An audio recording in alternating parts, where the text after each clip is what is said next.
Good morning. There we go. Wow. Welcome to CBC. I have the true pleasure of serving as the president of Columbia Basin College. I am Rebecca Woods, and on behalf of our board of trustees, we have both our chairman with us this morning, Kedrick Jackson, as well as our vice chair, Duke Mitchell. I want to extend my sincerest welcome to everyone and thank you for being part of this event this morning, this really wonderful opportunity that we have to hear from our U.S. Secretary of Defense, General Jim Mattis. I want to also thank Melinda Carmona, who's the director of our college's Vet Center, as well as Joetta Rupert, who's the executive director of our community's Veterans Opportunity Center. All of their staff and the many veteran volunteers that I know spent countless hours to make this event a reality for our community. So thank you so much. Really appreciate that. I also want to extend my sincerest thanks to all of the veterans and your families that are here today. Thank you so much for your service to our country and to all of us. We sincerely appreciate that.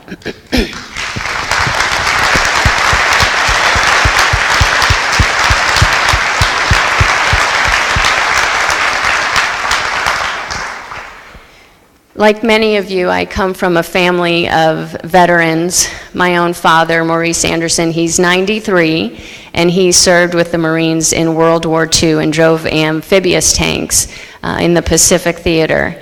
My husband's grandfather, Herbert Woods, he served with the Navy during World War II and was part of the landing on the beaches of Normandy. And my father-in-law, Bob Woods, served with the Marines in Korea.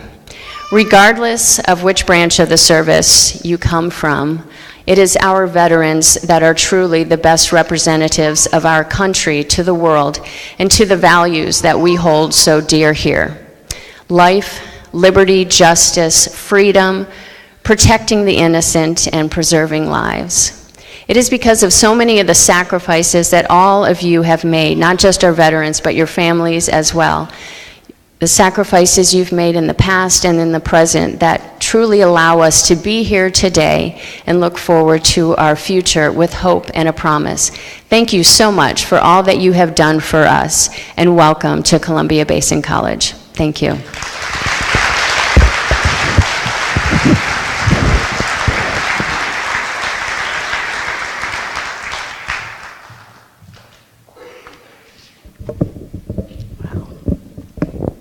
Good morning. Good morning, ladies and gentlemen, and welcome. A special welcome to our veterans. My name is Joetta Rupert, and I'm the Executive Director of the Columbia Basin Veterans Opportunity Center. Our board and staff, along with the Columbia Basin College Board, Dr. Rebecca Woods, Melinda Carmona, Director of the Veterans Services, or VETS, are very proud to sponsor this public forum today. We're most honored to welcome Secretary of Defense James Mattis back home to Tri-Cities. He'll be speaking today on the issues and challenges our military service folks face when transitioning back from military service into veterans as civilians. Secretary Mattis is most qualified to discuss this issue as he retired from his military service in 2013. In 2017, we watched history in the making as he was confirmed as Secretary of Defense by the U.S. Senate. It had only been 3 years since he had left active duty despite federal law requiring at least 7 years of retirement for former personnel to be appointed to Secretary of Defense position. He was the very first cabinet member nominated by President Donald J. Trump to be confirmed by the U.S. Senate, and is only the second general ever to be in this position to serve in this office. Secretary Mattis will be sharing his perspectives gained in 43 years of the Marine Corps, where he commanded every unit from a rifle platoon to all U.S. forces in 20 countries of the Middle East and Southwest Asia. Secretary Mattis's responsibilities are worldwide and involve him daily with our allies in ongoing and potential conflicts involving Syria, Iran, Iraq, North Korea, China, Russia, and others. He's also co-editor of the book Warriors and Citizens, American Views of Our Military, published in August 2016, addresses the relationships between the military and the civilian worlds. Ladies and gentlemen, please join me in giving a most warm hometown welcome to our Secretary, James Mattis.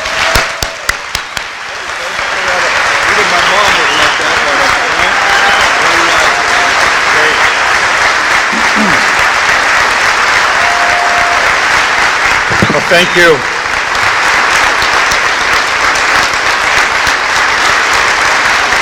Thanks, ladies and gentlemen. And thanks, Joetta. You know, home is the one place you can always go back to if the rest of the world turns its back on you. So I'm very, very happy to be back with you. And Dr. Rebecca, just 6 months here and already one of the Tri-Cities. Thanks for opening the doors of the college on a weekend. We know it costs you, personnel and everything else, turning the lights on. You're all on budgets. But thanks for this community support. It's just great to be back here, and I'm sure you all who live in this little corner of heaven on earth understand why, especially when I come out of Washington, D.C. But I would just tell you, flying in, you start dropping down in the airplane coming from the East Coast, somewhere over the Snake River, and you look out the left, and there's Walla Walla. Down below on the right, Dayton, Waitsburg, all the old places we used to go camping, hunting, all those kind of things. And then you see the Columbia come up, and you think, oh, thank God I'm home again. You know, it's beautiful. I would also say that there's probably no group I'm more comfortable coming to speak with than veterans, especially obviously hometown veterans where we have so much in common.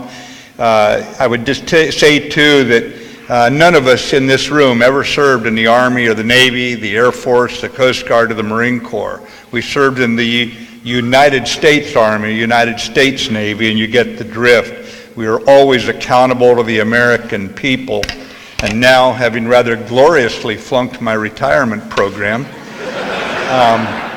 I'm now not the Secretary of Defense, I'm the United States Secretary of Defense. That means, again, I am answerable to all the people in this country, and in many ways, people outside the country, but who respect and share what Americans stand for.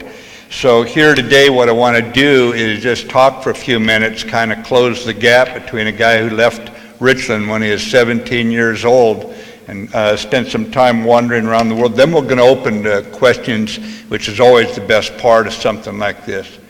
But I do owe it to you to pay my respects, and that's why I'm here, to the veterans and their families.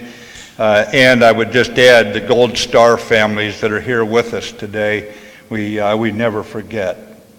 I think, too, it's a reminder as we get together that nothing started with us. I mean, you go back and think of the veterans of the Revolutionary War when we had a Continental Army, Continental Navy, Continental Marine Corps. Before we had a country, we had to fight for it in those days. And you look at what those veterans have gone through over the years. You look at a young lieutenant colonel named Alexander Hamilton who led that nighttime bayonet charge in order to shut off redoubt number 10, which was the one escape route the British had at Yorktown. And you realize it wasn't all set up to happen. It didn't just, magically happen. It took the blood, sweat, and tears of veterans over many years. And when you go on to Shiloh or to Belleau Wood, you go to Battle of Midway where our Navy triumphed, you go to the Battle of the Bulge in World War II, you go to Ploesti and what the Air Force went through in that fight, you go to Iwo Jima, you go to Chosin Reservoir, and we have a Chosin Reservoir veteran here today with us. When you look at Khe Sanh in Vietnam, that generation of Vietnam vets was the ones who raised me in the Marine Corps. When you look at it, you realize just what the record really is of our veterans, and that is no young troop today will ever wonder if he can handle something. He'll look back and say, if they listen to your NCOs, if the officers do their homework, you put it together, there's nothing worse than Khe Sanh, there's nothing worse than Chosin, there's nothing worse than Bougainville that waits for us out there. And we know that we'd never be asked to do more than what our veterans have already done. And I would just point out, too, that for most of us, The only fear that really was the overriding one we ever felt was not whether or not our troops would move against the enemy. We always knew when a squad leader pointed to someone and pointed forward, he might bite his lip all the way through, but he'd be up and running forward. The only real fear we had was not of the enemy, it was that we would let down you veterans. And so you look at it as a defense of a country that Dr. Rebecca spoke of, a country that actually gives hopes to millions of people around the world. And those hopes ring true everywhere out there. And by your service, I think you made your choice about what kind of world we want for our children. Do we want the world of violent jihadism for the veterans who are fighting today's wars, who are well represented here today? Or do we want the world defined by Abraham Lincoln when he advised us to listen to our better angels? And I think America can be likened to a bank in some ways. If you want to take something out, you have to put something in. So speaking to the veterans here of all the wars, certainly to the ones who fought in Iraq and Afghanistan, and now Syria, thank you. I would just say that this is the first of our major wars that we have fought without resorting to the draft. We always had a lot of volunteers, but ever since the Revolutionary War, we actually used the draft to bring people in. And for the first time ever, these wars have been fought over many years, very, very tough to explain wars with all high-quality volunteers. And so the tradition keeps on, is my point. It didn't start with us. It will not end with us if we pass that on. And I think we can reassure all veterans in the room that, especially here, the ones who have fought most recently, you have sent a necessary message. And whether that message was sent to fascism in World War II, to communism and wars after that, and certainly to jihadists today, that you're not going to scare us by hurting us. We can come back swinging, and we will, and free men and women can fight like the Dickens. So you'd best to listen to our diplomats. You really don't want to deal with the Department of Defense. And I think for all of us,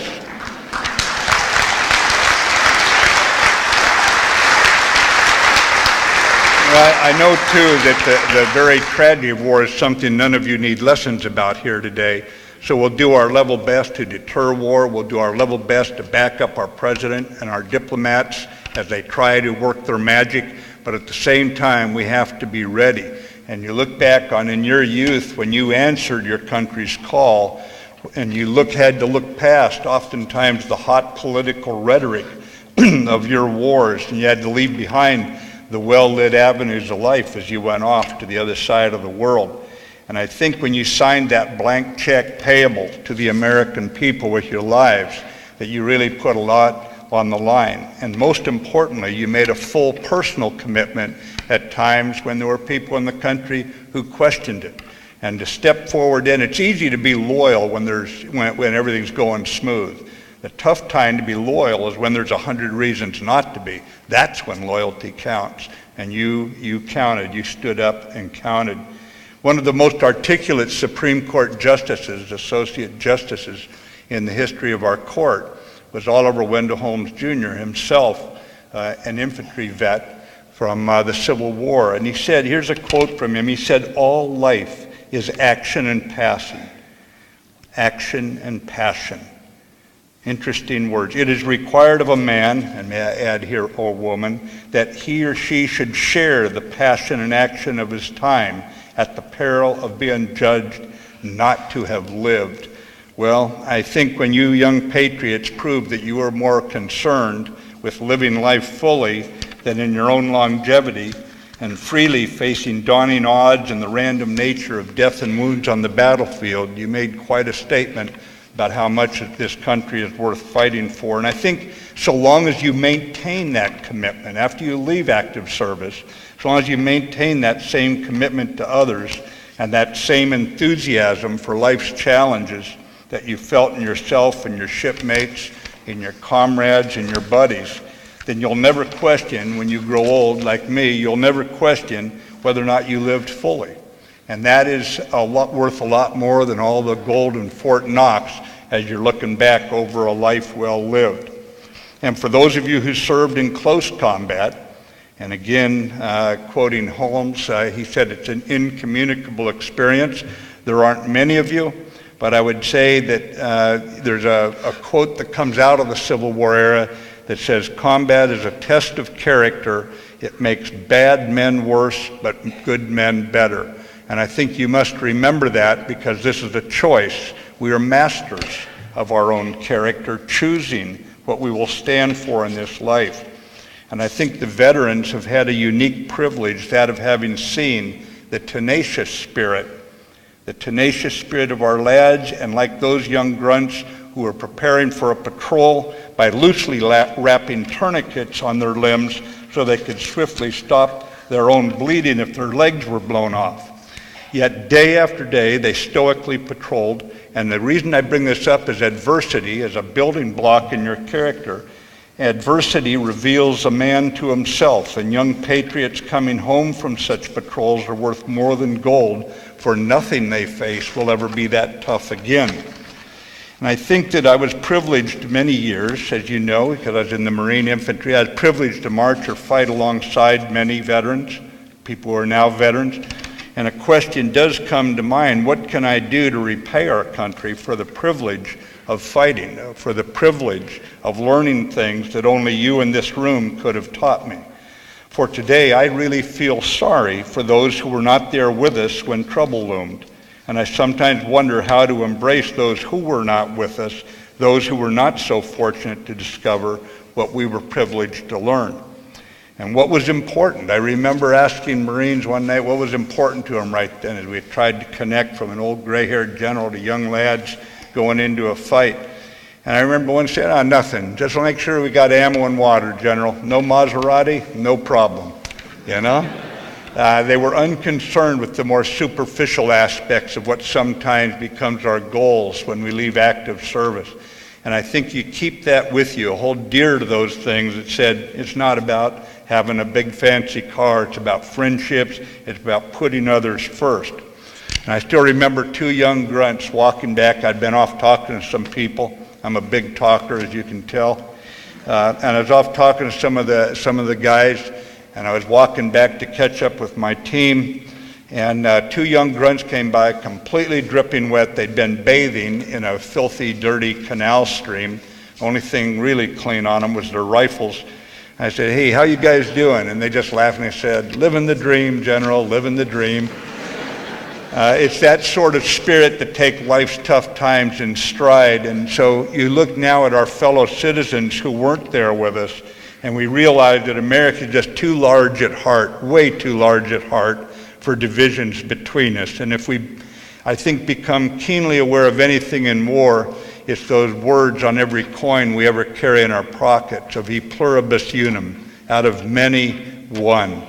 And I think that we veterans who did our patriotic duty, we didn't do any more than veterans in the past. I often feel like I didn't do as much as the veterans in the past. But we all need to come home like veterans of those wars, roll up our sleeves and contribute to our community, our school district, our parish, our team, our workspace. We just need to come back and get on with it like the greatest generation did. And I think we deserve nothing more than a level playing field in America, and because we endured nothing more, and certainly often less than other vets of other wars, and they came home and made good lives, built companies, served as teachers, served as coaches, served as doctors, and we should do the same. We also have learned that in tough times in the military, the cynicism that too often seems to pervade our society today, that cynicism in our old days, in our past life, was just another way to give up. And in the military, we consider cynicism or giving up simply as forms of cowardice, and we don't raise cowards in the U.S. military. I think no matter how bad any situation is that our country faces, no matter how tough it is, cynicism would have no positive impact. And watching the news, you might notice that cynicism and victimhood often seem to go hand in hand, but not so for veterans. Not so for veterans. I had a professor at a college, and she told me she didn't know much about the military, never very interested in the military, but she said, my veterans are by far the best students I have. Very interesting comment. from her, and it is a reflection again of the character that rides through all of you. And now many of you, most of you, having seen the old moon shine somewhere on the other side of the world, and having worked with others of many cultures, having worked in one of the most diverse teams on earth, that of the U.S. military, and having faced down some pretty grim circumstances without losing either your sense of humor or your moral balance under conditions when war's realities will scrape away the veneer of civilization on any of us.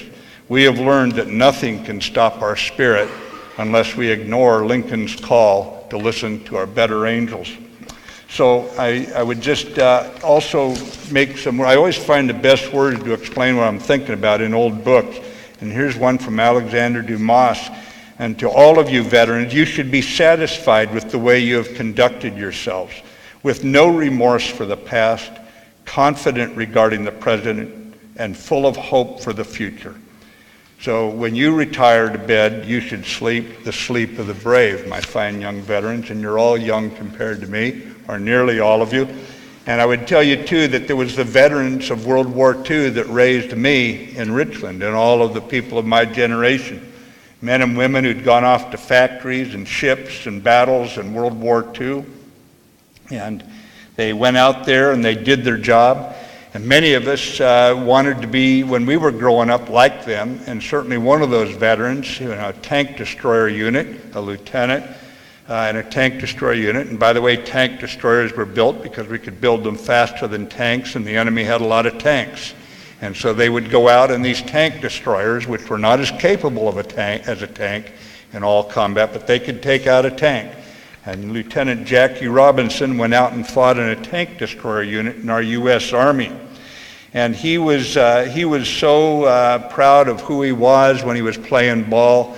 We all wanted to be like Jackie Robinson, sliding into home plate and standing up to the cheer of a crowd that maybe in previous years wouldn't have cheered him. And he wrote his own epitaph, and I went up to New York City to see it. I was in New York City for another reason years ago, and I went out on a windy, January, rainy day in New York. And you haven't really lived till you've been in New York City in the middle of winter as the wind and the rain's coming, and my bodyguard's over there looking at me like I'm crazy. And I had to go see this. On his tomb, he wrote his own epitaph, and his epitaph said that basically, I'll quote it, "A life is not important except in the impact it has on other lives." So that's the charge to veterans. Now you take all those privileged learning opportunities you had and you turn it to your local community, your state, your county, your city, wherever you can, your volunteer food bank, Meals on Wheels, and you just roll up your sleeves as before. As General William Sherman said when he was bidding farewell to his army in 1865 at the end of that terrible Civil War, he said, "As in war you have been good soldiers, so in peace you will make good citizens." And so it goes along the same tradition. It continues on. And I would point out that we have a legacy here on the Columbia River, because the first time in our country's history when a black man and a white man, a Native American and a woman and a man all voted as equals was on a long-range Army reconnaissance patrol that came right down this river outside of where we're at here. It actually camped on Bateman's Island. It's known as the Lewis and Clark Expedition, and the U.S. Army has every reason to be proud. That's the first time in our history that we all voted as equals. I also want to close just by noting something. Like I said, I was raised by the greatest generation, and here today is a friend. I trust he's here somewhere in the crowd. He's a charter member of the greatest generation. At age 17, he's in Missouri, and he takes off and enlists in the U.S. Marine Corps to fight in World War II. By 18 years old, he was on Bougainville fighting, and then he goes through more battles of the Pacific Campaign. When he was 21 years old, Jimmy Belk, in 1946, comes home from war, and he's got some family members living in Richland, Washington, so he comes here. He subsequently met the prettiest girl in the nation, he's assured me of this, at the Thrifty drugstore, and they got married and literally lived happily for many decades together. It wasn't always easy, but good times and tough times. even heartbreaking times. Through it all, like all the greatest generation, he stayed stoic, and he was a real man. And I would just tell you that he's one of those who gave us this freedom, gave us this country, this freedom from fascism, and that we enjoy today. It's our job now to make sure we live up to what Jimmy did and his comrades in arms, and we turn it over in as good a shape or better as we found it. And that sense of responsibility to pass it on must ride with each one of us adults as we look at the children. So Keith, if you're here, could you have Jimmy stand up for just a minute? Jimmy, please stand. I know you're getting old up there.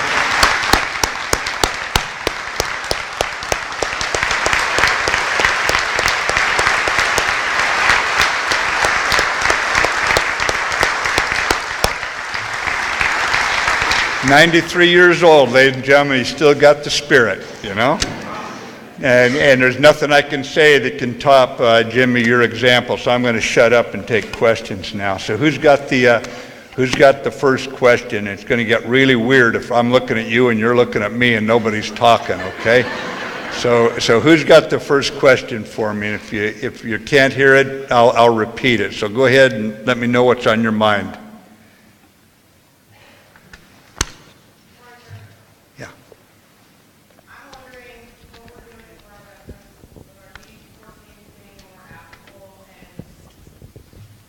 Competitive nature in the workforce. A lot of folks get out, diesel mechanics, working in the air wing, and we're not competitive anymore. And we're coming home to jobs that are maybe a little lower paying than what we would expect with the knowledge that we bring. We bring a lot of experience. And I'd like to know what we're doing to ensure that DD-14 maybe equates to something a little bit more for us. Yeah, the question about what we're doing about this, I think every veterans, all the veterans who came home from the wars, basically revolution, Civil War, they went to the farm. They'd farmed before, they're farming again. After World War I, they came home to a more industrial society, but it had been going on for a while. They meshed back in. As a matter of fact, the only thing that we wanted for the veterans coming home from World War I, I've seen the posters, is when he comes home, a job. That was seen as that was it. And the job still has the dignity of giving someone purpose in life, way to feed their family, and for him or her to look proud at what they're doing in the community, be able to help others. So what are we doing today when the entire world's awash and change, and technology is changing fast? It's not so much about manual labor, although that's honest labor and that's honest work as well. And I think the most important thing is we have never had a more lucrative, frankly, GI Bill for education. Never in our history have you had more opportunity to have the costs picked up by the U.S. government. And so I think the most important thing is, frankly, I was down in Silicon Valley for 3 years after I got out of the Marines. You'd be surprised how many companies down there were willing to take any veteran with any background because they knew they'd be sober, they'd be at work each day, they'd roll up their sleeves and give 100%. The character was there. But in many cases, I think you do have to go in and get educated when you come out. Like as an infantryman, my ability to hit somebody at 80 meters is not really paid for very much in a civilian society, you know? So the thing is, you do have to adapt, you have to improvise, just like in military, you have to overcome the obstacles. But right now, I've never seen the country more aware and more appreciative in real ways, not just saying thank you for your service, which personally I always appreciate when I hear that from somebody, but also that they're going to give our young veterans a chance to go back to school and get the skills they need. So I think the most important thing is you're a master of your own future. Get into school, find something, read the book. Don't just get something that's fascinating for your education. You can do that as kind of like your secondary field of study. It's a lot better to have a steady paycheck than to be fascinating, okay? So make sure you study something that'll open doors for jobs, and then you've got the time to go off and do your hobby, whether it be, reading literature or climbing mountains or something like that. So get a good hard job, a good hard education for the good hard jobs, and man, they'll they'll beat a path to your door, young lady. What else on your minds? Hey, sir, I Yeah, got the go ahead. second one. So like we talked before, my background, 22 years in the military, coming out of U.S. Army Cyber Command. I now currently teach here at CBC, the Cybersecurity Department. What is your effect on seeing cybersecurity as becoming more and more as the next generation? Currently, like she said, the technical skills that we need in that workforce to defend our nation for that cyber attacks that are coming. You see them now and the increase that we're going to see in the future. Yeah, you know, Dr. Rebecca, this is what I'm driving at about veterans that come out. They become great coaches, great teachers, because really anyone who stayed in the military for long became a coach and a teacher, a mentor. That's what they really do for a living. So on cyber, that's probably one of the few areas, the ones who come out with that skill are immediately employable. And I saw that again down in Silicon Valley. They could not get enough of them down there. And the pay is so good that we have trouble keeping the young guys and gals in because they've got the skills, but they can quadruple or make, some, in one case, 7 times as much starting the day they walk out. One young gal told me. She stayed in the reserves, however, so we didn't completely lose her. But I would just tell you, ladies and gentlemen, that cyber now is turning into a very clearly a double-edged sword, and our country is losing a lot of its intellectual property. One of the reasons for the discussion about putting tariffs on China goes right to the heart of the theft of intellectual property. And I think that what we've got to do is recognize that this is going to be as important as the policemen on the beat we have out there protecting our children on the way to school and making certain that merchants can have decent stores and not have them broken into. Just as important, we don't want people's lives broken into. We're going to need cybersecurity, and a college like CBC is exactly where you can go to get the kind of skill that allows you not just to be fascinating, but to actually have a job when you get out.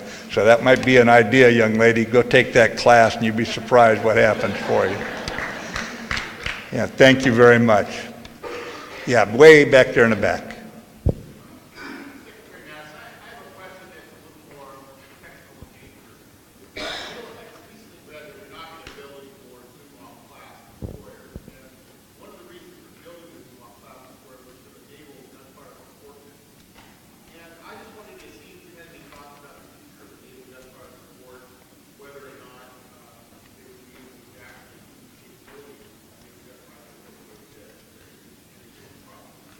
Yeah, you see what happened, ladies and gentlemen, there came a thought at one point that we would not need basically what are called naval rifles. Those are those big guns on Navy ships that can shoot a long distance.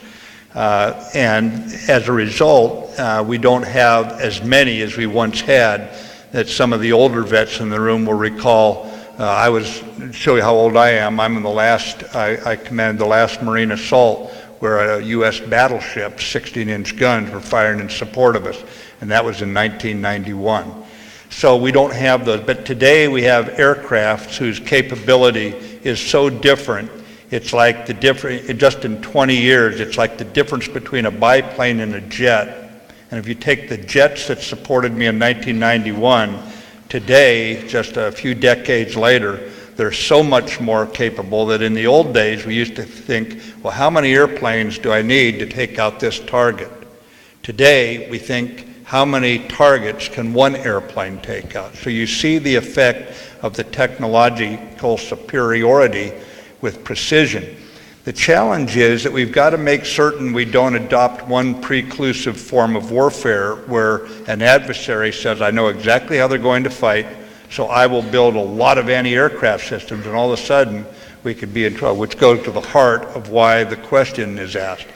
So the U.S. Navy is looking at this closely. They've got a number of programs from directed energy to much longer range shooting weapons on the same ship. Actually, it's the same gun in some cases, but it can reach 3 times, 4 times as deep. So there's a number of efforts underway for it. The bottom line is, I think your question is accurate because it assumes that we've got to have this. I agree 100%, and remember, I don't have stress, I create it, so we will be moving forward, okay?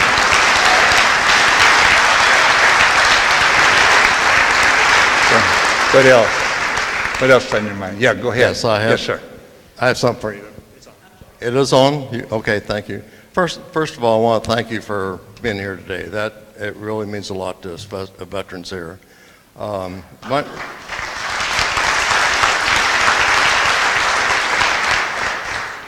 name is Kirby Hammond. I'm a Vietnam veteran. I think we all know that our freedoms come from our veterans. And I think the only thing that we really ask for as veterans is to have a country that we're proud of.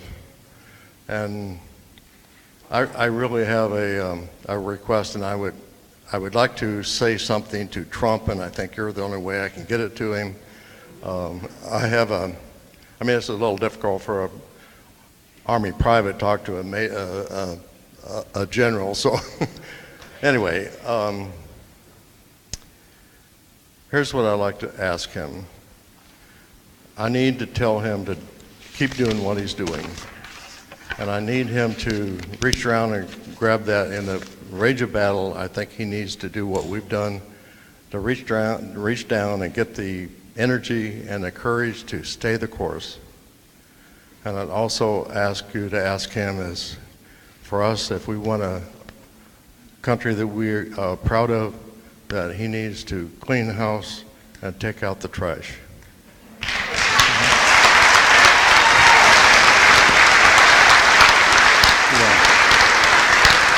Well, thank you.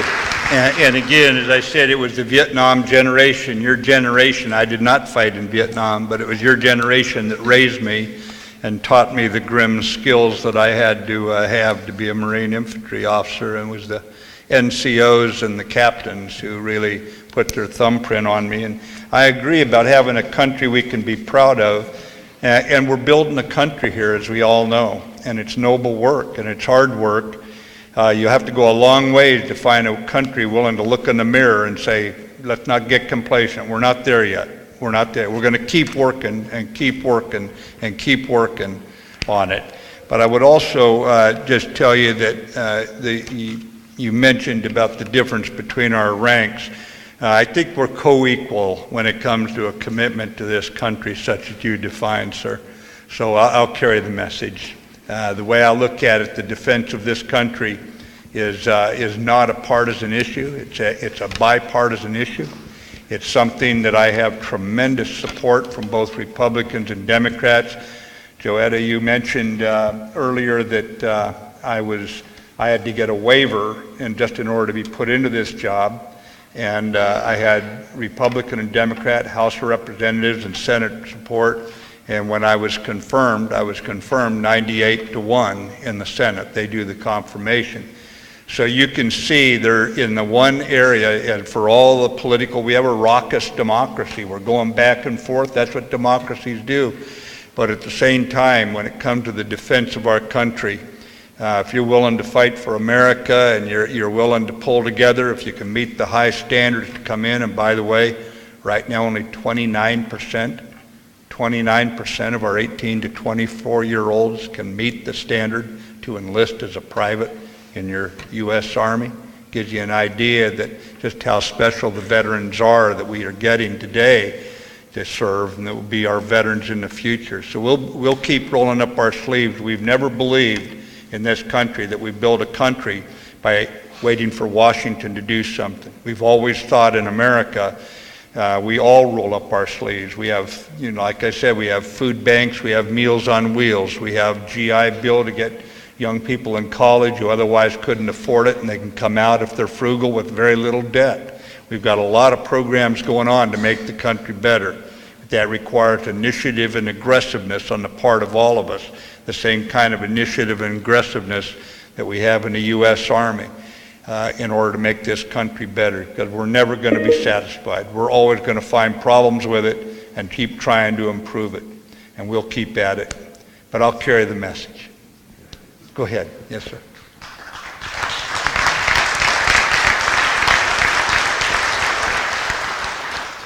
Hoorah, General. I'm Corporal Chisholm from 1st Battalion, 7th Marines. Last time we talked was in Najaf, Iraq.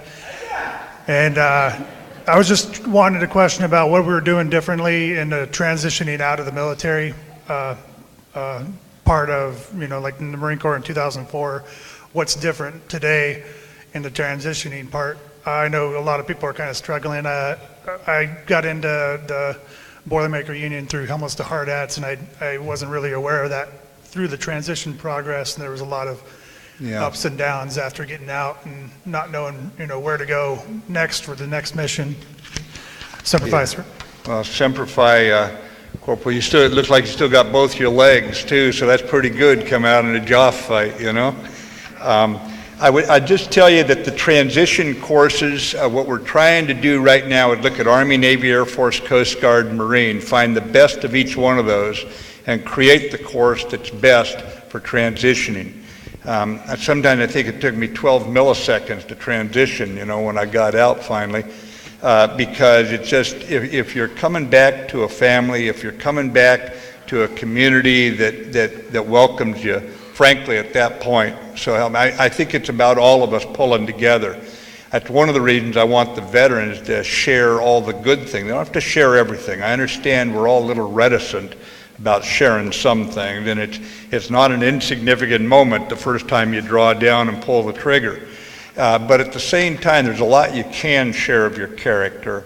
And as you do that, you create, I think, a teamwork that allows veterans to be welcomed back. Just the fact that all of you are here today and we have a veterans organization that's opening the door and bringing people in, saying, well, here's the way you go about signing up for school. I mean, something as simple as that. If you're coming straight from high school, you got your guidance counselor and you got all that. Well, you just need a little bit of a guidance counselor, like when you're on a patrol in Indian country, who says, the point guy who kind of says, here's what you're coming up on, watch out for the rocks here, there's ice there, and you keep going. So I think the most important thing is we just put out that helping hand for each other. We did when we were on some hillside, and you're helping your buddy up the hill, And right now, I think that will never be fully, we shouldn't even try to replace with a 1 week transition program, whatever it is. Even no matter if I get best of breed on that, that's not going to take the place of all of us helping out everybody who comes back and making certain that they know they're welcome back in this community, whether they grew up here, as I was so fortunate to do, or they're a complete outsider like Jimmy was when he came back from World War II and got on with his life here. So we're working on it, but I don't think I just don't want to give the sense that this is going to substitute for all the good things you're doing as demonstrated here today, Corporal, and Semper Fi. Yeah, go ahead, back there. Yeah, go ahead.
Okay, yeah, it's a good question, actually.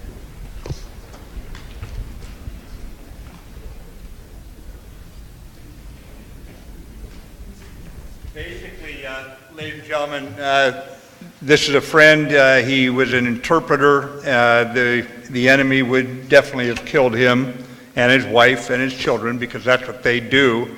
I've dealt with this enemy since 1979. I do not patronize them. You cannot simply turn your back and say, I'm tired of this, I'm going to walk away. When they say girls are property and they don't get to go to school, I've talked with them and they didn't arrive at that through logic. They're not going to logically be drawn away from it. All we can do is buy time at the military and hopefully educate their younger generation so they don't have the same poison in them. But I would, as far as what's going on in Iraq right now, yeah, Maliki's running again, but the current guy, Abadi's a much better guy. He is the one who put the Iraqi army back together, not perfectly, and we got problems there, but put it back together. And with American help, we went back in. You know, we had pulled everyone out. We went back in, but we're doing it by, with, and through our allies now. In other words, your American lads are out there coaching them on the battlefield, calling for NATO air support, that sort of thing, as we fight ISIS. And so it's a much larger effort. How are we going to put that country that you grew up in back together? I've talked to a number of our allies out in the region. They are willing to go in and help more. They're watching this election coming up. But I think you're going to see a lot more help for Iraq in the months ahead, years ahead, assuming that Iraqis get to choose their own president. And you think of everything you have in your mind as a picture of the Middle East. Think of a country right now where you can't drive down the streets and see any blank wall. Everywhere you go are posters of vote for me, that sort of thing. We have people who have never talked to each other getting together in political efforts to try and gain a seat in the parliament. So as imperfect as it is, and it doesn't look like ours, and I realize it's not going to look like that for a long, long time, ISIS is being defeated and Iraqis are coming back to the forefront. And by the way, there are 73 countries and international organizations, including the Arab League, NATO, Interpol, very important, European Union, plus 60-odd countries that are united in this fight against ISIS. And we've put in our people too. But just for an example, we have, in Syria, I believe we have lost 2 killed and several dozen wounded in that fight. And the SDF, the Syrian Democratic Forces, have lost thousands killed and many thousands wounded. So you see who's carrying the burden now. And in Iraq, the same thing, where the Iraqi army took very heavy casualties to free Mosul and those areas. So it's a very complex battlefield, and in Syria, Western Iraq, it's the most complex I've ever dealt with. But I think we're on the right track. But it's not going to be easy. It's not going to be there like 6 months from now after one more election. We're going to have to keep working it and working by, with, and through our allies, not carrying the full burden ourselves. Down in Africa, you see the French, who as soon as Mali was going to fall, decided they were not going to watch the international community dither. And in a brilliantly led campaign, over 4,000 French Foreign Legion paratroopers, Marines have been down there helping the African troops throw Boko Haram on their back. And we do have U.S. military down there supporting the French and the African troops as they fight. But it's a handful compared to the tens of thousands that the African nations and the 4,000, more than 4,000 the French have, who are actually leading the advisory effort. There's a lot going on that if you were to watch our news, you'd think we're the only ones doing anything. It's exactly the opposite. So keep the faith, partner. We'll see if we can pull it off. Go ahead, back here in the white shirt.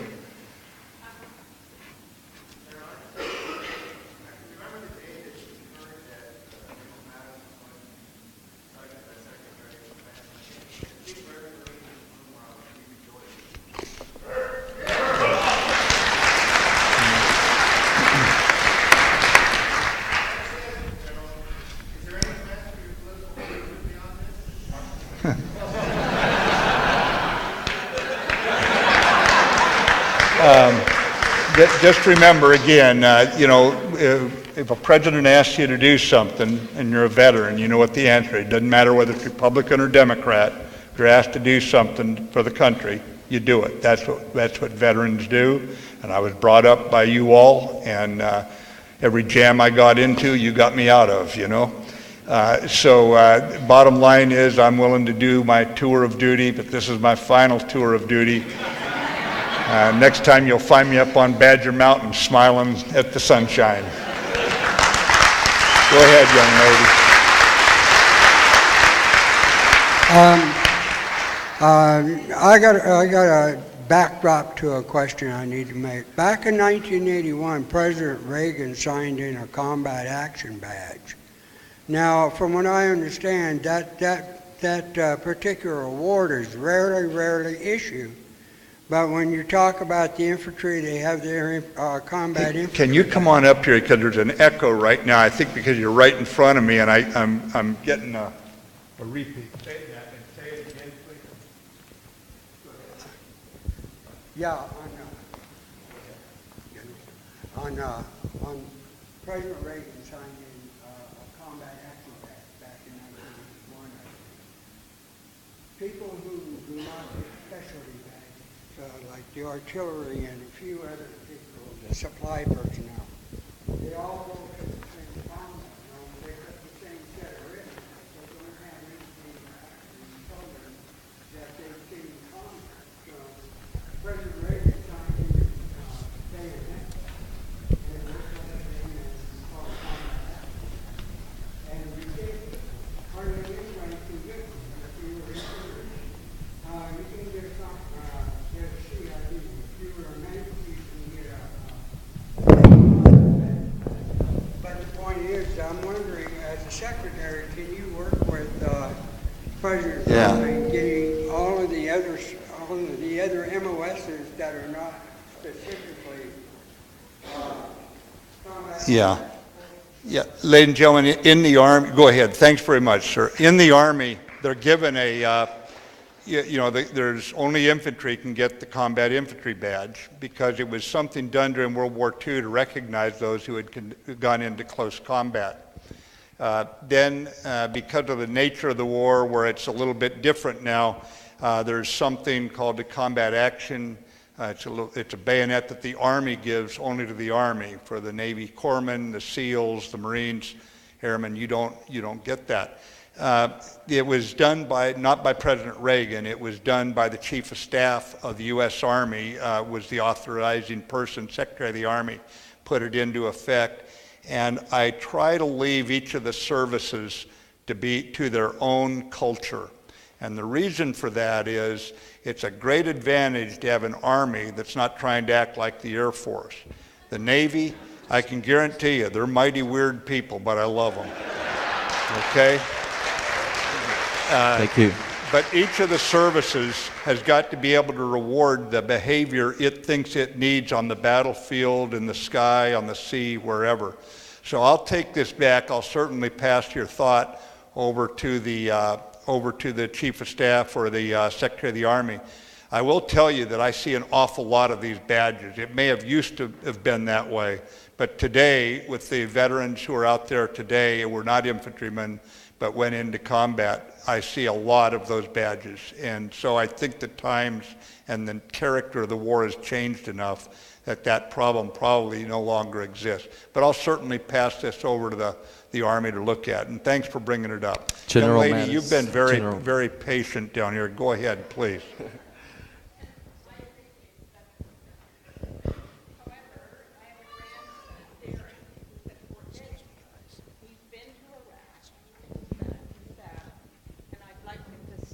At Fort Benning, safe and secure.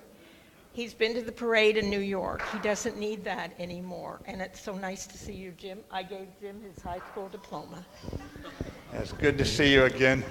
It's the last honest thing I ever got in this world, you know? Yeah. Yeah, exactly. But I don't want to say that right now because this is streaming live, but I agree with that. General Mattis. Yeah, well, we'll do our best. I think that that's the hope of every mother and father, brother and sister of one of our troops. But I do want you all to understand that when they sign that blank check payable with their lives, they're all aware of what they're doing. They're all volunteers. And we'll try to keep them out of harm's way, but ultimately they're what stand between us and losing those freedoms, and I believe that. So thank you for the character. Yeah. General Mattis, if I may. When you speak, I'm just encouraged by your eloquency, and I thank you for your time, for coming back to Tri-Cities. 3 weeks ago, I swore in as an Army reservist, and I'm privileged and proud to be shipping out in August. I'd like to just simply take these few seconds, not to ask a question, but rather among veterans and yourself, just simply May is a Military Appreciation Month, and I just want to thank every single one of you veterans here, and thank you, General Mattis, for all your service. Thank you. I do think of it as a privilege that I was able to do this. Let's go. You got the best hair in the outfit. What's on your mind, young lady? So I was wondering, what is the current administration doing to prevent sexual assault in the military? Yeah, what are we doing to prevent sexual assault in the military? You know, we bring in 250,000 people every year into the U.S. Army, Navy, Air Force, Marine Corps. And the NCOs, the young officers who have to mold them into responsible, respectful people. I will just tell you that having spent 3 years out of the military at a very good school, I was on Stanford's campus, but I also went to about a dozen schools a year. I saw conduct on colleges that would have earned any soldier in the U.S. Army a court-martial. I see a coarser society the further I got from military bases where obscenity in front of women is somehow okay. Now, it is not okay, you know. When in any society where women and children don't come first, you got to get a little worried about it, frankly. And so what we do in the military, I've made it very clear, you've got to put yourself as a leader out and say, this is what I stand for. And we all nod. And then I tell them, and this is what I will not fricking tolerate. It's that simple. And at that point, as much as I love the young people who go into a fight, if they're going to act like a jerk, if there's going to be any, I accept casualties on the battlefield. I grudgingly lose anybody. I'll do everything I can to keep the lads alive out there. But I don't accept one casualty from sexual assault. That is nothing that we stand for. And so in this case, the way I look at the military is the military needs to be the same role model on this that Lewis and Clark expedition was on equality of voting. Long before women had the right to vote, long before blacks had the right to vote, there was the U.S. Army on a long-range patrol saying, we're all voting, we're putting our lives on the line. By the way, they were voting whether or not to cross the mouth of the Columbia River where they could drown in order to get over to the Astoria side. And they all voted as equals and decided to take the chance and pull together in those canoes as they went across. And I bring that up because sexual assault cuts to the very heart of unit cohesion. It cuts to the very heart of trust. And I tell you, I would love to fight an enemy unit that does not have unit cohesion, that does not have trust, because you'll take them down very easily. So this is a blow to military capability, and I realize we bring a lot of people in from a society today that seems to be coarser in many ways, which I think sets some of the conditions for that kind of behavior, but we will not tolerate it, and we will hold people accountable. Most of all, I want young NCOs with the force of personality who will say, this is not going to happen in my outfit. End of discussion. I'm not into hearing about your midlife crisis or that you'd had too many beers or something. I'm not interested in it. But I expect the military will lead on this issue like it's led on so many other issues. Thanks for the question, by the way. Here, go ahead, sir. You've got a lot of questions. Go ahead. You stay seated right there. This is not a question. It's just a little bit of trivia. My daughter here graduated from Pasco High the same year you graduated from Richland High. And then she also went to Washington and graduated in Central Washington, same as you. Hey, thanks, young lady. Yeah, thanks, young lady. It's good to be home again, as you can see. Go ahead, please. Yes, sir. My question is regarding the suicide rate among military veterans that has seemed to skyrocket. When I was in the Air Force, the base I was stationed at actually led the Air Force in suicide rate. Someone in my own squadron committed suicide. I've got a brother-in-law that's active duty right now that's dealt with it. And I'm just wondering what the Department of Defense is doing to kind of help alleviate that situation.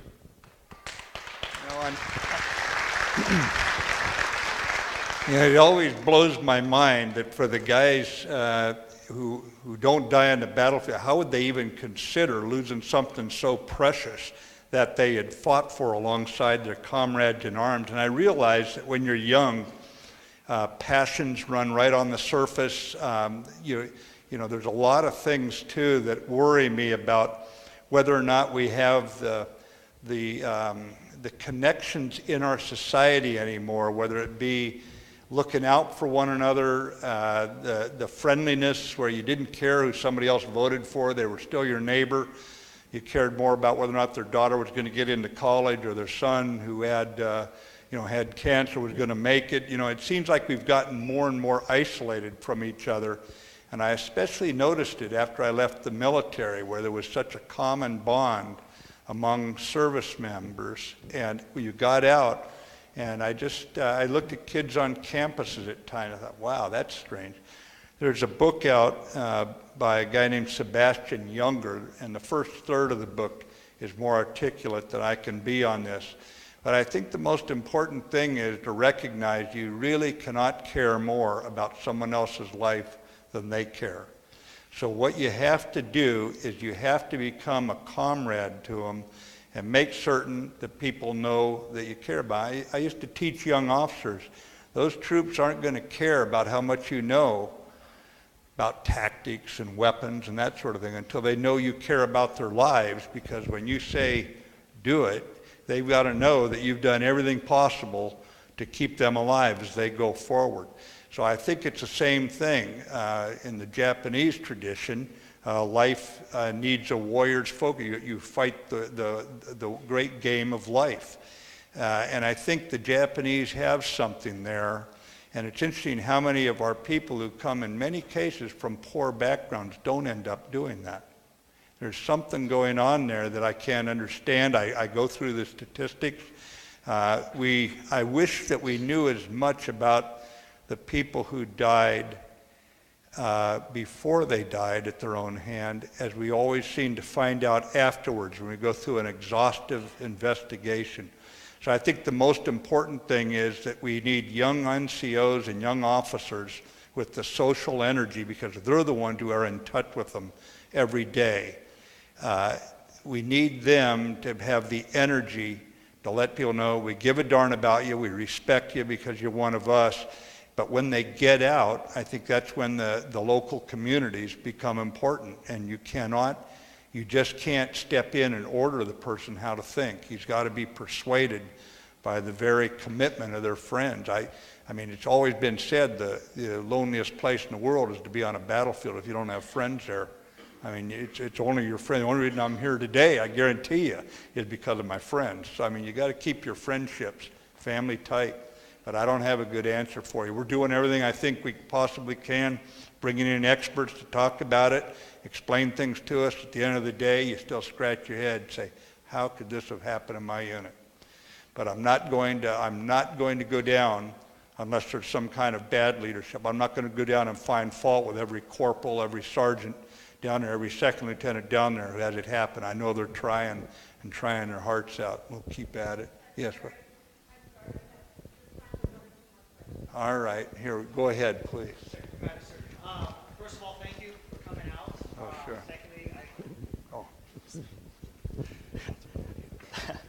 Secondly, I appreciate your leadership and everything you did to teach my fellow officers when I served underneath you with 2nd Battalion, 11th Marines during the push, Blue Diamond.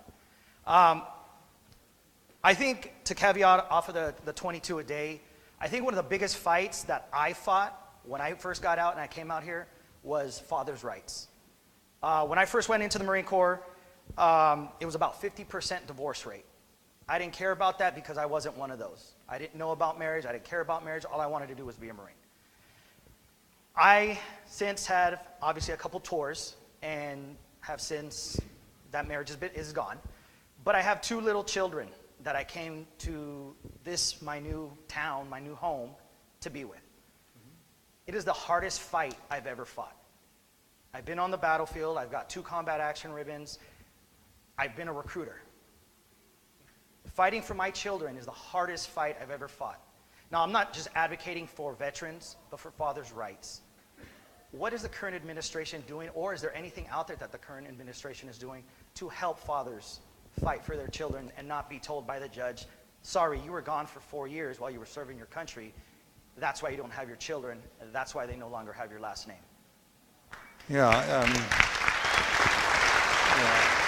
I appreciate the situation. As the Secretary of Defense, I've got a pretty full portfolio right now, and I don't have authority over something like that. But I think it goes, do the judges understand why you were gone? I think it'd be very hard for a judge to find a father guilty of abandonment because he was off fighting.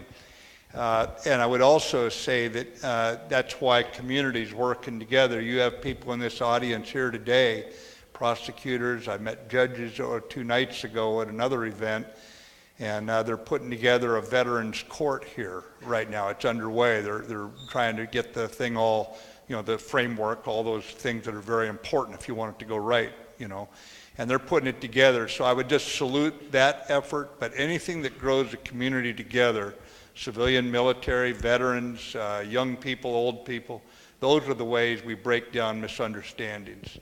And just keep doing whatever is right,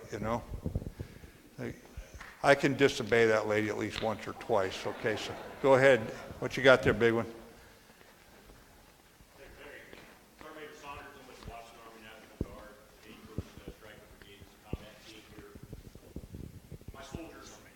My soldiers are transitioning. Not only my soldiers, their employers, their families face transition every month.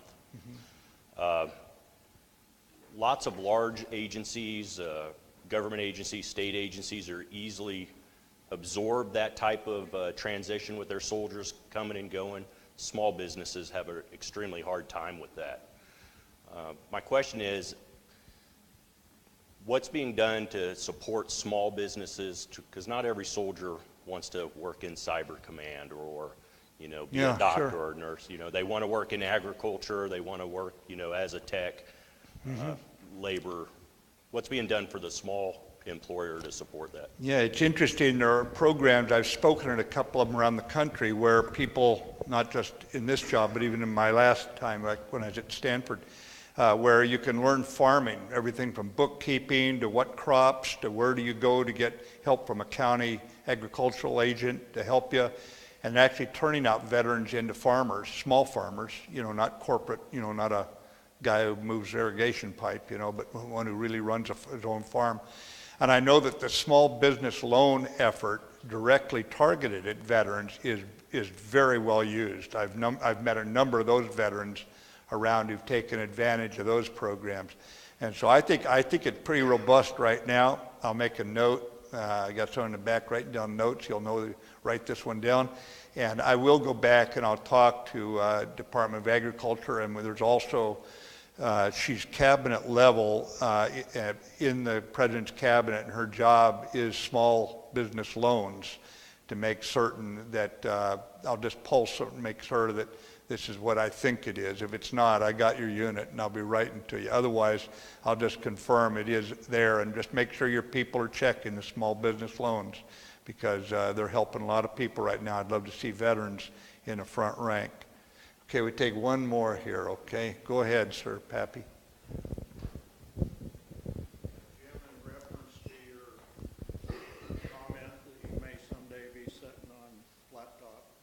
Now, you've told me over the years several times that you were coming back to God's country and going to hunt and fish with me. Yeah. Can I take that to the bank? We all love having you doing what you're doing and being there and looking out for us in the country. Yeah. But I also would like to know, can I take that to the bank that you're going to come back here someday? Wish with me. Well, Pappy, you look like you still got one or two good hunting trips and fishing trips in you, so I'll get back, good Lord willing, the creek don't rise. I will get back. I've done, I can't find any more upward mobility, so it's time to come home, But ladies and gentlemen, I wish we had more time. I do have something else I have to go to here. I just tell you, I know that I've grown remote from my hometown. I know I've grown remote in rank from some of you who served and all. But for all that, for how little I know of you, I know a lot about you. I know your character because I've seen it tested on 100 different battlefields. And I'll just tell you that so long as we keep growing people like you, who believe in this country, who keep the faith when there's 100 reasons in some people's minds to lose faith, the ones who have initiative and aggressiveness, they don't ask other people to do it for them. They get out there and help each other do it. When I look at the kind of people that you bred in me and all my friends, and I know we were rascals in high school, ma'am, but we turned out okay at times, for all of our jumping off the Blue Bridge, which enraged the... but really what we're all doing it for right now, by the time you get my color hair, we're doing it for the young folks. So let's just make sure we keep that fundamental friendliness between us. Don't let someone start telling somebody that, oh, those people, because in that political party they're terrorists, or in that political party they don't care about anybody, or in this political party they want to give up the country. Don't let it, fight it out politically, and then go have a root beer together. You know what I mean? Let's keep it together. Thanks very much, ladies and gentlemen. Secretary.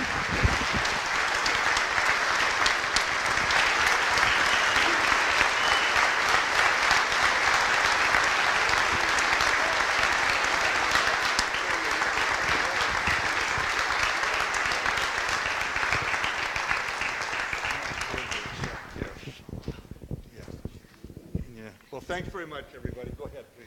On behalf of the CBC Veterans Education and Transition Services, we'd like to, first of all, thank Secretary Mattis for taking the time to come speak to us today, and thank you all for joining us as well. We do have, I can just take it out, a CBC Boots to Book shirt to give you in appreciation for coming to see us today. Hey, thanks very much. Thank you so much. Yeah.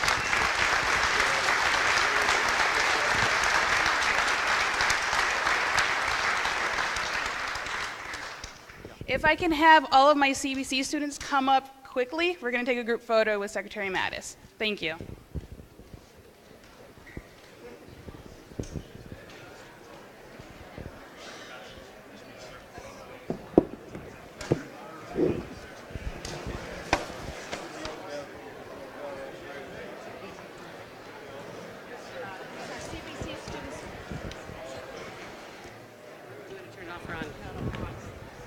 We're asking for CBC students in the vet-only class coming up for the group photo at this time. How's everything going? It's going okay. I want to head up. Me and my dad are going to head out here. I know.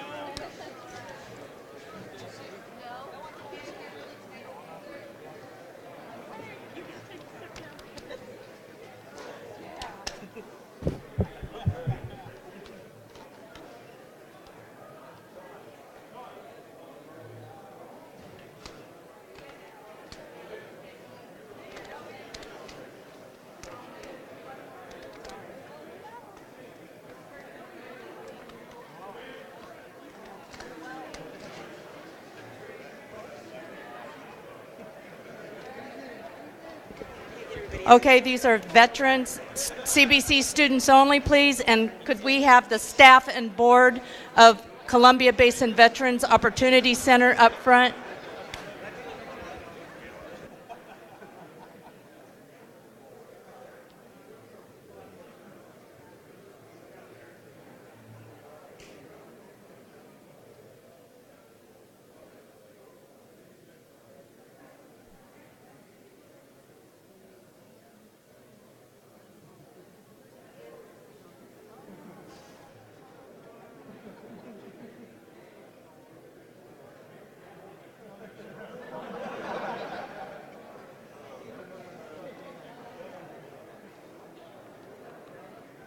Can we have the Board of Directors and the staff of Columbia Basin Veterans Opportunity Center to the front, please?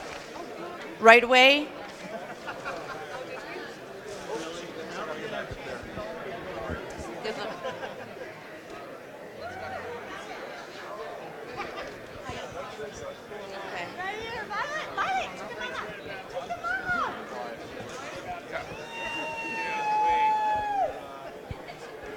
Thank you so much. I cannot.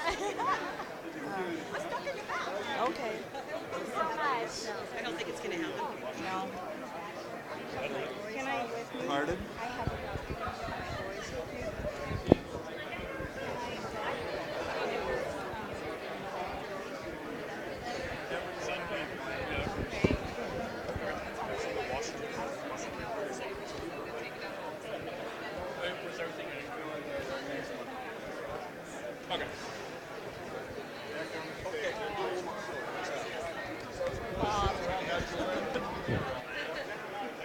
Quick, sir.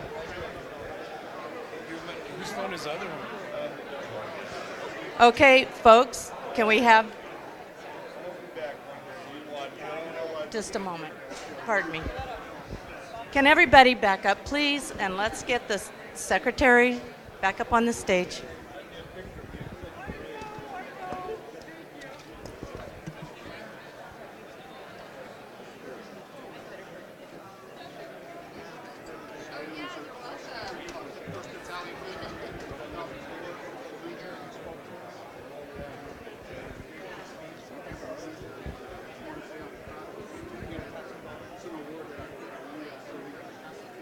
Well, they did. They got to have a picture taken with them, and he talked about them already. Yeah. Yeah. I want the original. I never had the whole really. Today just because I